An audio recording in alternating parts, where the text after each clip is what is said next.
So I'm here to talk about developer-friendly task queues and what we learned while building our own task queue system. But I'd say more importantly, and I didn't put that in the official title, but that really should be the main takeaway today. What you should ask yourself before choosing or maybe building such a system yourself. So a couple words about myself very quickly. By the way, I didn't find a lot of good images, to illustrate task queue, so I'm just using SpaceX photos. I hope you don't mind. All right, so I'm also the founder of Dot Conferences, which is a series of conferences for developers based in Paris, which you might have heard of.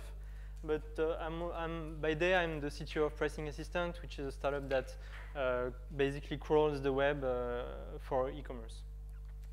I'm also the co-organizer of the Paris.py meetup, and I've been a user of task queues for a lot of time.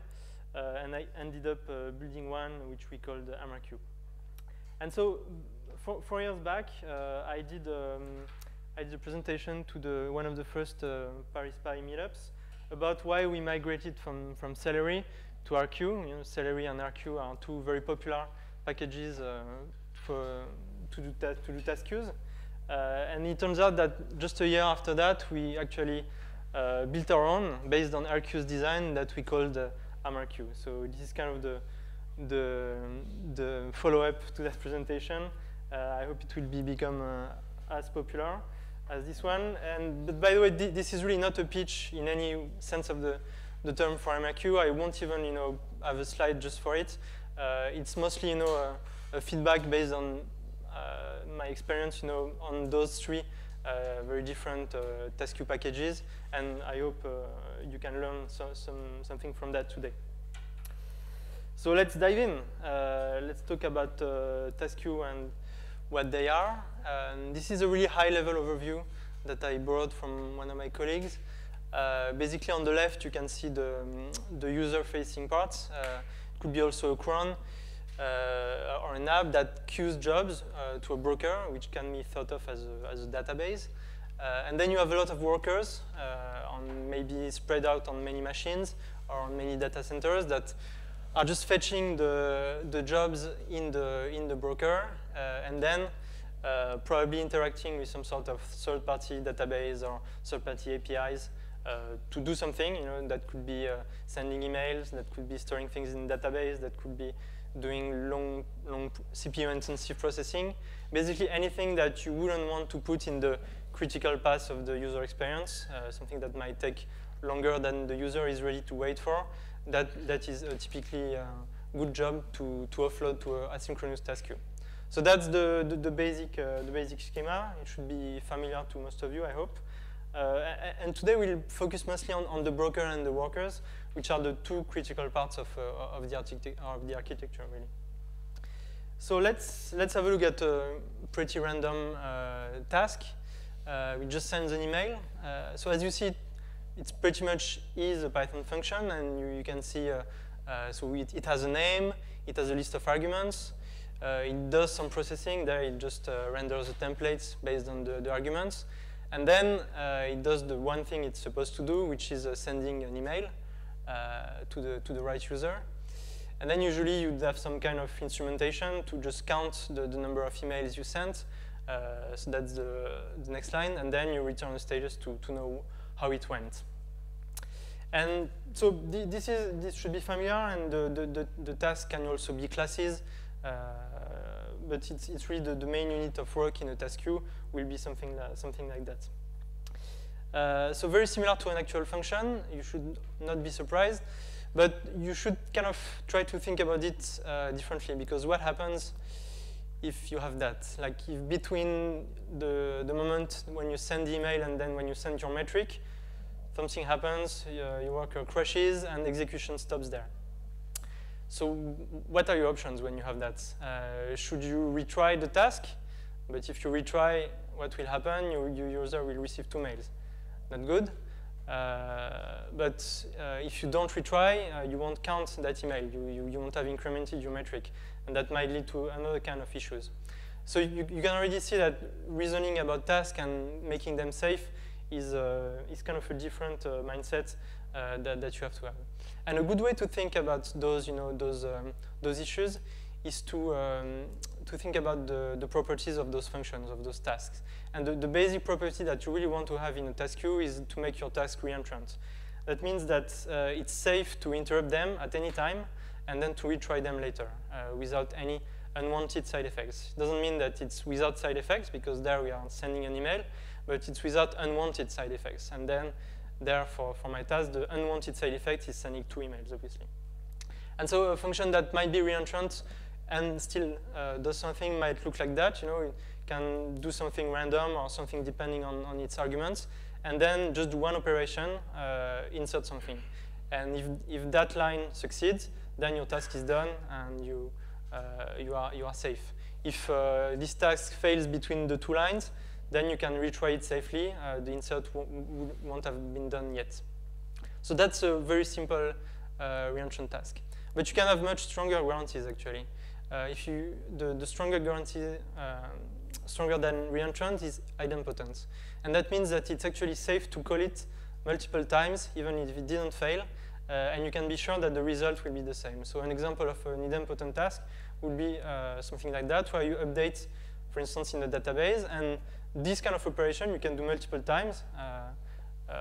The key will just get overwritten, but with the same value. So you're actually pretty safe. And ideally, you would really want all your tasks to be like that. They can't all be that simple, but for instance, if we go back to the example of the mail, well, you should really store somewhere in an atomic way that you send the email, so that if the task is retried and goes in a second time, then you will know that, okay, this part of the task I can skip because I already did it. So there are ways to make your task idempotent, and that's really all the most critical part of your applications can be made safe like this. And then the last, more extreme guarantee is to be nillipotent, which means that you are completely free of side effects. Obviously, not all your tasks can be written like this, but tasks that don't do anything else than just computation and can be entirely defined by their inputs are actually nillipotent, and that's really the best case scenario for you. But you can't always have that. So there are other, obviously, task properties and best practices that we didn't invent, but we really experienced over the years. The first one is that you really should try to make everything serializable, which means that the arguments that you give and the return values that you get should be able to be stored as JSON, for instance. Some task queues use Pickle if you want to send some objects. But generally speaking, you should just try to have the simplest structures and formats for what goes in and what goes out, because that will make you more independent about the tubes, basically, about your brokers, about your result stores. You really want those to be serializable, both in and both out. Then the arguments can grow out of hand really quickly. You have a task, then you add some features, and for each feature you add an argument, and before you know it, you have like tens of arguments, and nobody in the company knows how to use the task. That's a real life story, obviously. So you should really try to validate the arguments, to document them, so that when a new developer comes and sees the task, he knows how to use it. It's just basic documentation, really, but it's also applicable for tasks. And you should also try to have as few of them as possible, because the more you have, the more you will need to send on the wire, and the less your performance will be, obviously. So, and also you will have a problem about visibility, right? If you are sending lots of data and most of it is irrelevant to the actual task that you're doing, you won't understand what is actually happening in your system. So you really want to have the very smallest number of arguments that you can, and that can define what you need to do. And then you have kind of two schools on how to find the code that you want to execute. You have systems like Celery that do registration, which means that usually you put a decorator around your task so that the system knows where your function is located and can call it back later. And you have other systems that just use a canonical path for the task, which means that every task is addressable by a string, which is usually its class path in your Python roots, and can have the one nice property of being able to call task with a dynamic name, right? If you have lots of different customers, for instance, and you might have one file per customer, then you can just have the name of the customer as a variable and call tasks in a transparent way. Then you have obviously the fact that you want to be safe if multiple tasks are being executed at the same time. We'll talk more about that later. And you have also, for a task, a task has a status in a system. It can be either queued, then it started, then it's successfully, it has a success value. It can be also failed. So you usually have, in systems like that, you have a graph of possible values, and the task can transition between one state and another. And you should know those states, and you should understand them all, and probably use them all, because they might be critical to having a well-functioning application. Something else I want to touch is how to take the most of the resources you have. And you usually have two big kind of tasks, right? You have the I/O bound tasks that do a lot of I/O. For instance, in our case, we do a lot of crawling, so that's very I/O intensive. And then you have the CPU bound task, where you just want to do some hard computations. As you know, threads are not as practical as they should be or they could be in Python because of the GIL. You can't do much work on multiple cores. You have to have multiple processes to do that. And on the other way around, coroutines, with the new async IO package for Python 3, or libraries like gevent that use greenlets, which can be thought of as really lightweight threads, are really ideal for CPU bound for IO bound tasks, because you can really just continue writing your code in a kind of synchronous way, but then you will get asynchronous calls all the way around. If you don't know about gevent, I really recommend that you have a look. So that's for IO bound tasks. For CPU bound tasks, I said processes are required, because you can't offload a lot on just one processor. And so if you have all those kind of tasks, your task queue should really support both, right? And some task queues like RQ were really poorly suited to do IO bound tasks, because they didn't support gevent, or probably async IO wasn't even built at the time. So you could only do really CPU intensive work, or if you wanted to crawl a million pages a day, you really had to have many processes. So really, the kind of good mix we found is just to allow both to be able to launch a worker by specifying a number of coroutines or a number of greenlets, and then specifying a number of processes. So basically, that would launch 100 greenlets spread across 4 processes, which are actually able to do any kind of work you might throw at them. And you should really look for those properties depending on your own workload. Let's talk about performance. So performance is usually thought of as both latency and throughput. Latency is the time that you wait before getting a result back, and throughput is the sheer number of tasks that you can send through the pipes. And so if we have a look again at the architecture, you have an app that sends tasks to a broker, that sends then the task to a worker, which does the work, sends the results back to the store, and then has some kind of consequence in the app. And the red lines that I put there are the ones where latency is usually an issue, because if you send your task to the broker, that's usually 0 latency. You're just sending stuff to a database. But then the workers have to be notified about the task, and that's where usually you have some systems that do polling, that are fetching continuously in the worker to see if they have something to do. Or you have better optimized systems that can use subscriptions or channels or notifications, where the broker actually maintains a connection to the workers and can actually push the task to the worker. So that's kind of important if you want to have a low latency system.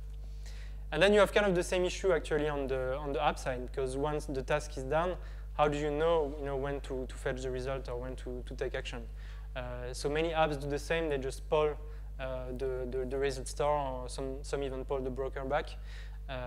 If you really want latency, again, you should have some way of notifying your app about the successful completion of the task. So that was for latency, and it's pretty easy to measure, right? You can just write a dummy task that gets a timestamp, does nothing, but just circles back and see what is the difference in the time, and you just have the latency of your system. So it's pretty easy to measure, and it's also pretty easy to optimize. What is harder to optimize is the throughput, and because the throughput, you know, the principle of pipes, and you've all downloaded something on BitTorrent in the last few days, I guess. You know, if there's one bottleneck in the whole system, then the whole speed of the whole throughput goes down. So you really need each of those components and each of those pipes to be optimized and to be able to handle the number of tasks that you want to throw at them. Some are easier to scale up. Obviously, the workers are usually made so that you can just add more of them and process more stuff. But as we'll see later, usually the broker and the result store are databases, and as you know, databases are somewhat harder to scale if you want to keep some guarantees. The same can be said for your app. So really, throughput optimization and debugging is really all about finding the bottlenecks in each of those systems and solving them. I want to talk very briefly about ops and tooling, because usually we really think of open source packages and task queues in particular, just as, you know, as code. But actually, there's usually a whole ecosystem and a lot of considerations to be had when choosing one. And so this might be the only slide where my SpaceX slides are relevant to the subject matter. But as you know, anything, you know, will happen. And the one thing from experience I think that you have to think about is what will happen when things go wrong and when your code just fails. So you should have really strong exception handlers, you know, because you will have all kinds of exceptions raising in your code if you are using any third-party services, if you are doing any kind of, you know, I/O work, if you are using the resources of your machine, if you are using lots of memory. Your code will break at any time, and usually we write code with the mindset that between every line, things might just break. So really, when you have a task, you should just review every line and say what happens if this fails, if this fails, if this fails, for every line. It's very time-consuming, but it really makes your application more secure. And timeouts are also often forgotten, because what happens when your task takes too long? That's also an error condition, but where you won't have any exception raised, right? So it's up to you to stop the worker doing something. So that's also to be thought of. And when something goes bad, obviously you want to fix it. And there, retry rules are really important. You really must think clearly before you write a task about when it fails, what will I do, right? Because you know it will fail. So the better prepared you are, the better you will be. What we usually do is we whitelist the exceptions that might lead to an automatic retry. For instance, if you have a database failure, or if you have an I/O error that looks to be temporary, those classes of errors will be whitelisted and will get an automatic retry. So that's something that's very frequently done. And some other errors, like, I don't know, like a division by zero error, or something that really looks like a human error that can be fixed with a retry, well, that should trigger, obviously, a notification to a human. And to aggregate those errors, I don't know if you know about Sentry and many other packages like that. They are really invaluable to aggregate and see the tracebacks and be able, to see, okay, since my last deploy, I have had like thousands of new errors. I should go fix that and not be, in the early days we might have sent, an email when a task fails, and then when you do millions of tasks, obviously that's not an option anymore. So really, you really need tooling just to manage errors. And one added difficulty with Gevent is that the tracebacks can be pretty obscure. With the same Python process, you are having multiple stacks that are being executed kind of at the same time.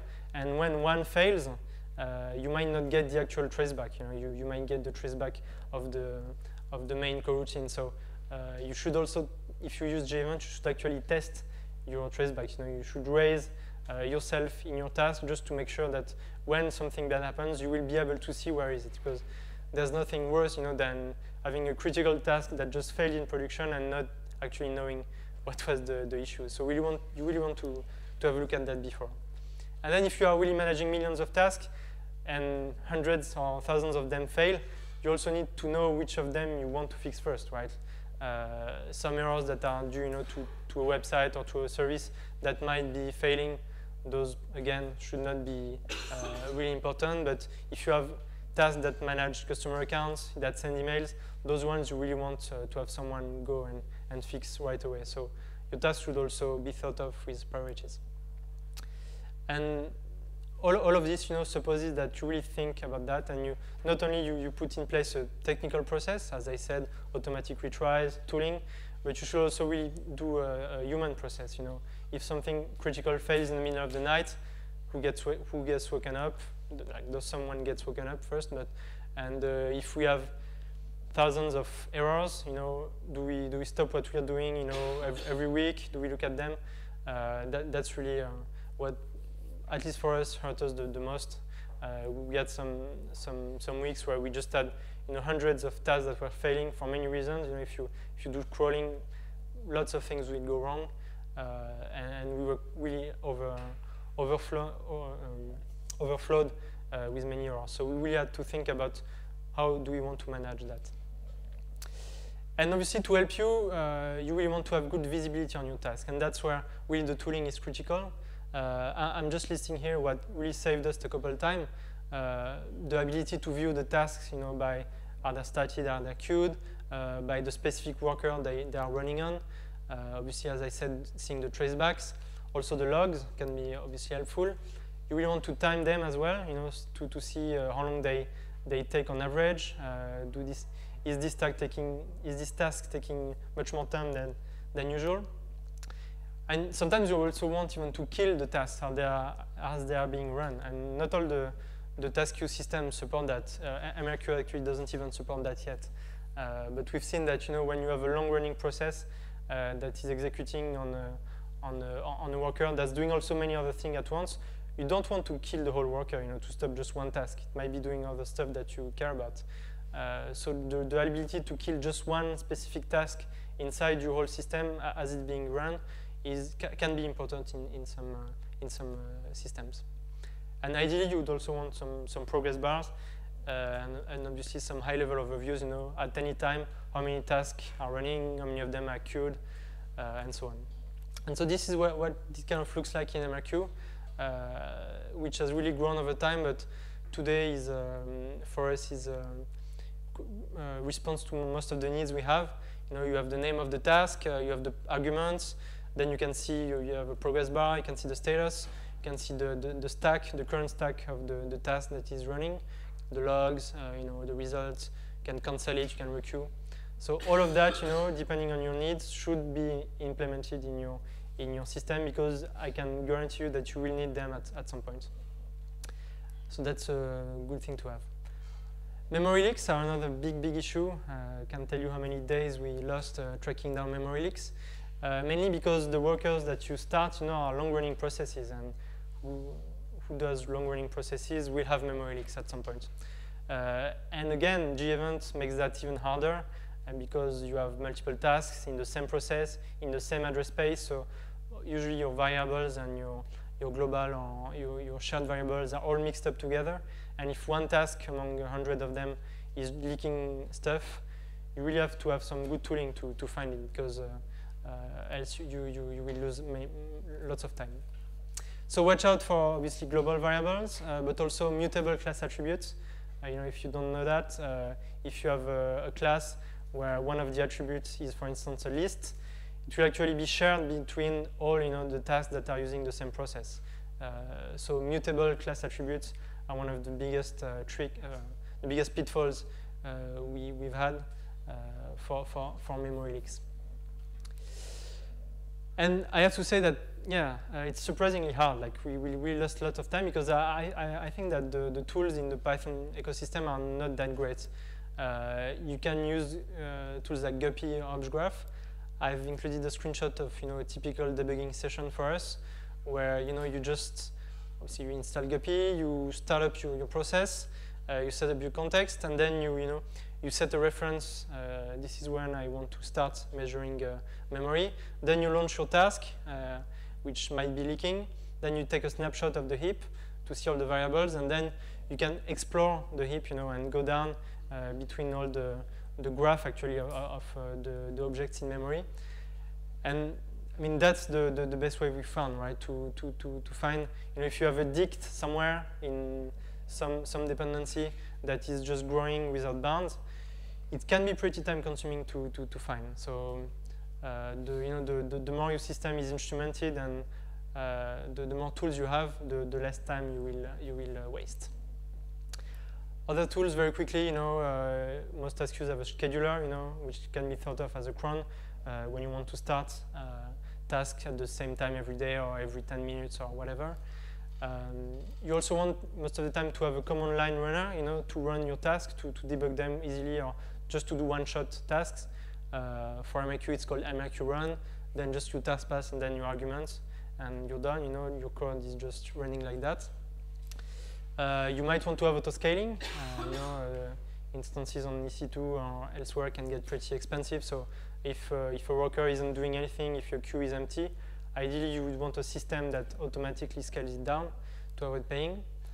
And then profiling, not on the memory side, but on the CPU side, is also very useful.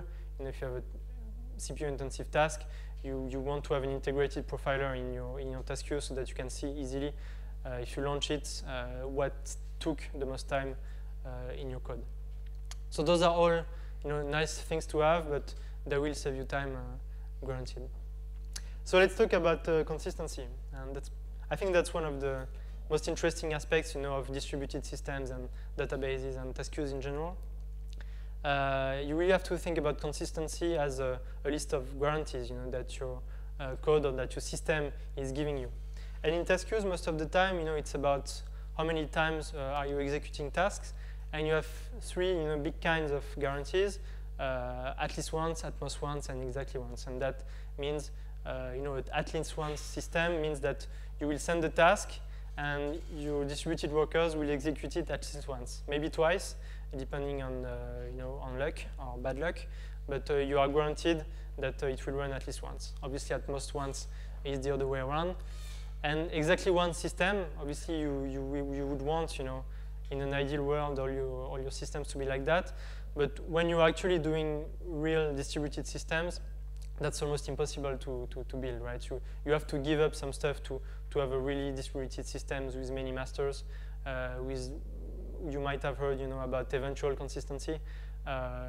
That's a whole area that I won't dive into a lot, but you have to think, first about what am I willing, to lose as consistency in order to scale up and to have a really scalable system. Then ordering, can also be thought of as a guarantee. Are the tasks, being executed in the same order as the one you've sent them to the system? And sometimes it's, it's not an absolute thing. You have some systems that are precise down to the second. So all the tasks that you sent, at the same second, regardless of their order, will be done kind of at the same time. So it's really all about precision. Do you want to be absolutely guaranteed, that they will be done in order, or do you not care about that much? And then, usually the consistency issues are found in the critical operations that the task queue does. Just to name three of them, the queuing of the task, from your app to the broker, is the first critical operation, and lots of things can really go wrong at this time. Then the task of, the fact of marking tasks as started, when a worker has started consuming them, and updating them as started in the broker so that they won't be started by another worker, is really usually the most critical part of a task queue system. And that's where most of the performance bottlenecks lie, because it's just a hard operation to get right in a distributed system. And then the timeouts and the retries, right? You don't want tasks, that fail to be retried on two different workers at the same time. So again, this is potentially an issue with consistency. And I think when thinking about consistency, it's nice to think about the kinds of brokers that you're working with. And I'd say there are three main kinds of brokers that are used today with task queues. The first ones are, the specialized message queues that are usually quite heavyweight, but that give you lots of performance, but as I said, heavy weights, lots of complexity, and often they are very poor visibility on what you've queued into them, right? So they are usually very distributed systems. I'm talking mostly about RabbitMQ, where you can really send millions of tasks a second if you want, but then to inspect what is actually inside it, you will really have a hard time. And then on the opposite end of the scale, you have in-memory data stores like Redis, which give you still quite some performance, are much simpler to reason about, because usually they live on a single node, they have one global lock, just like Python, which makes visibility also much easier. Obviously, the pitfall is that they are harder to scale. And then kind of between those two, you have just the regular databases, right? Many task queues are actually built using your own application database. And I have to say that often it's really just enough for what you want to do. Not everyone needs to do millions of operations a second or even a day. If you're doing less than 1 million tasks a day, I'd say that you should be completely fine with your main database. If you want to go further, then it should be just then that you start to think about more performant brokers. And really, as I said, at the heart of the broker, there is this critical operation of marking a task that you just started as started. And how we do it in MRQ, for instance, is that when we use MongoDB as a broker, we just use the one method that is atomic in MongoDB, which is called find one and update. That really gives you one atomical operation that can be executed in parallel with another, and that gives you strong guarantees about this will be done only once, and after this operation returns, I know that the status will be changed to start it, and nobody else is going to steal the task between the find and the updates. So this is really the critical atomic operation that is at the heart of the broker. If you're using Redis, we have a model that we call pushback that I will detail just later. What is interesting about MRQ, and really that's the most pitchy thing that I will do, is that we can use two brokers, and those two brokers can give us different kind of guarantees. If we want perfect storage for queued jobs and for started jobs, we'll be using only MongoDB, because this big atomic operation is pretty convenient. But then you can actually progressively migrate to Redis if you want, lots more performance at the cost of some visibility, right? If in MRQ, if you use only Redis as a broker, you can actually lose visibility on the tasks that you've queued. But it's all about about balance. What do you need? What can your application support? And I just want to talk a few seconds about the Z-sets in Redis. The Z-sets are really the most powerful Redis data structure. Redis is a data structure server. The Z-sets are actually the sorted sets, that's for the Z, with log n scalability.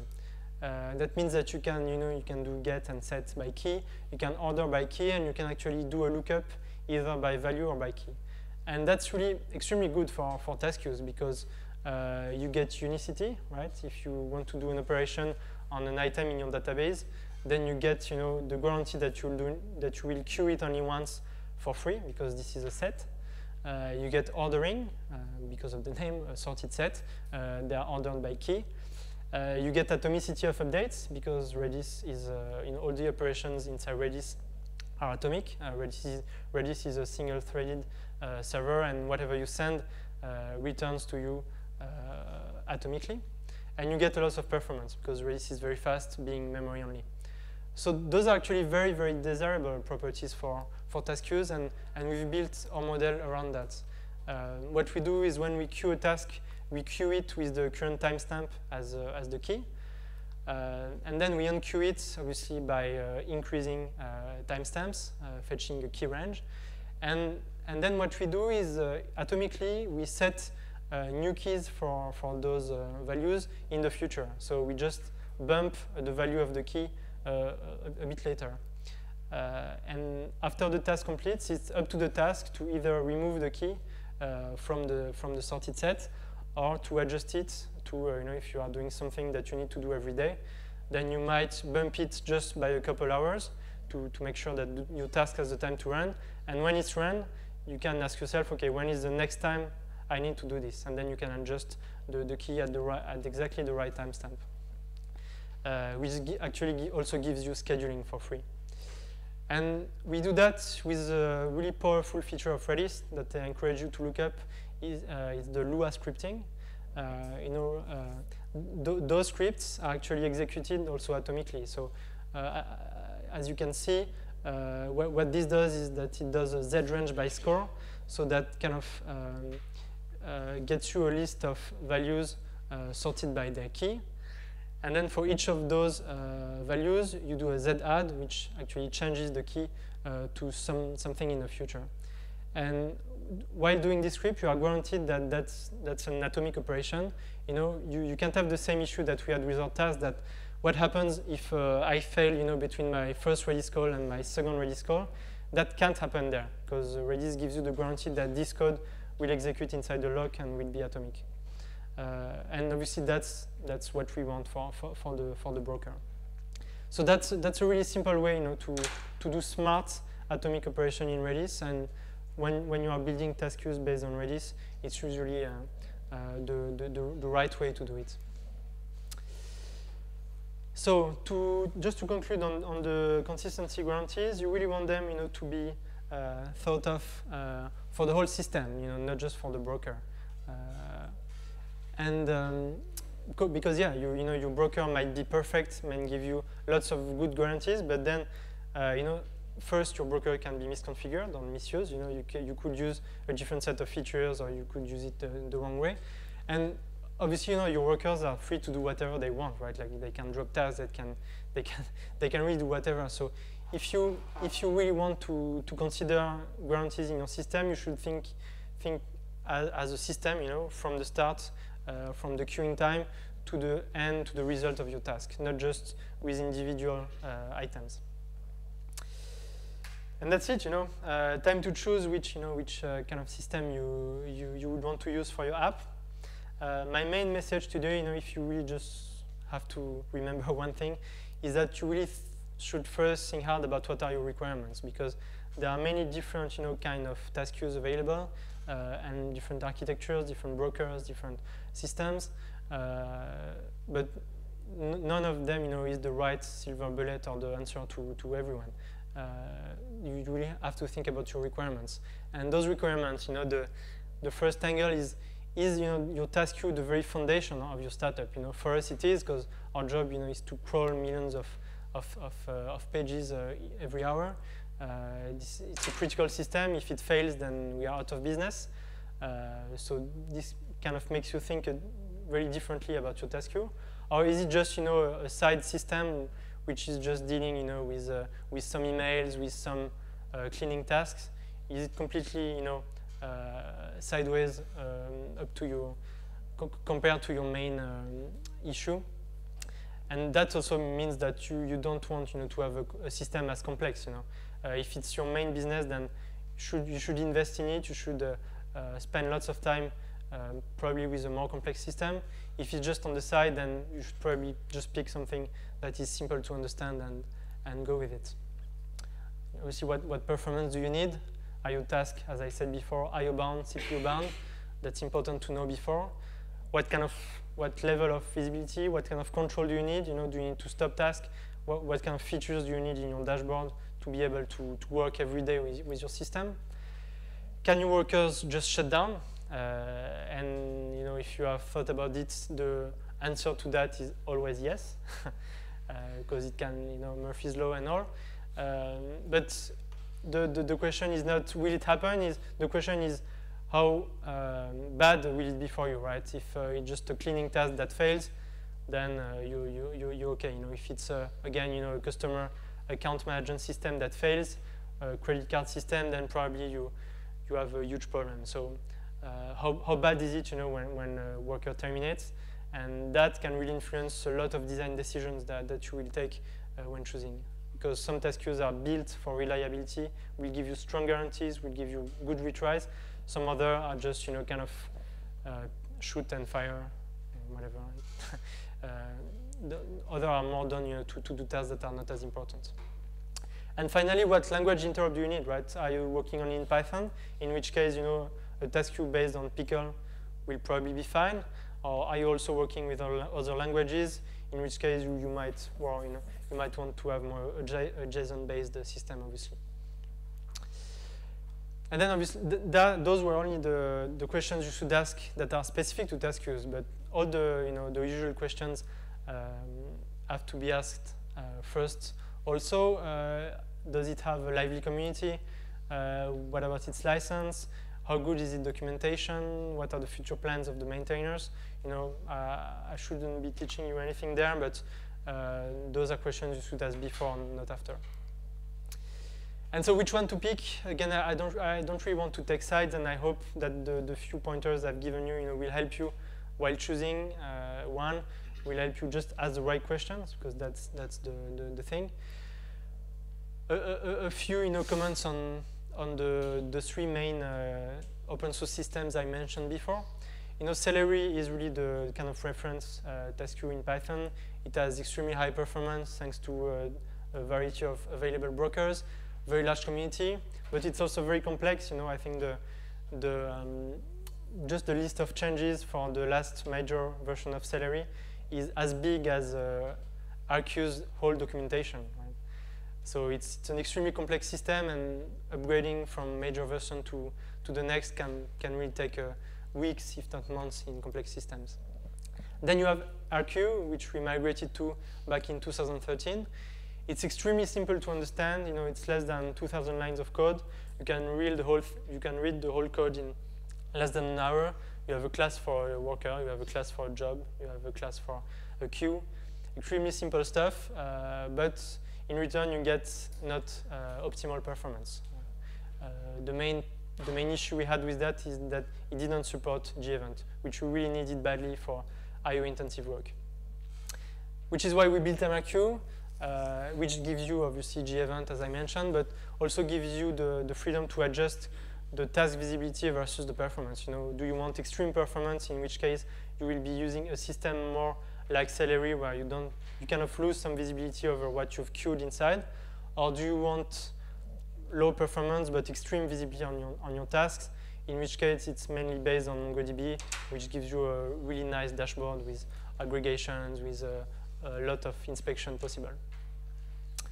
It's also simple to understand, because we basically built it on RQ's model, so it's quite simple, but obviously it doesn't have a community as big, though we hope to release 1.0 very soon. And those are just the three I know well, right? But there are many, many different options, Again, what you should do is think about your requirements, put them on paper, and then just look around on the web to see which system is actually matching your requirements. And I hope by now you know, what should be those questions. One thing I want to remind you about, right, is when you choose some open source software, usually you will find some people trashing other systems. Celery is just bad, or this one is shit, or this one is blah blah blah. Really it's all free software, right? Someone gave his free time or her free time to build that, so you really should be grateful. And if you have issues with the open source software that you're using, the issue is probably with yourself, because you picked the right one, than with the author. So be grateful, and when something works, remember to say thanks to the maintainer. That's it for me. Obviously, we are hiring. Come talk to me if you like to crawl stuff. And if you have questions, thank you in advance. Thanks.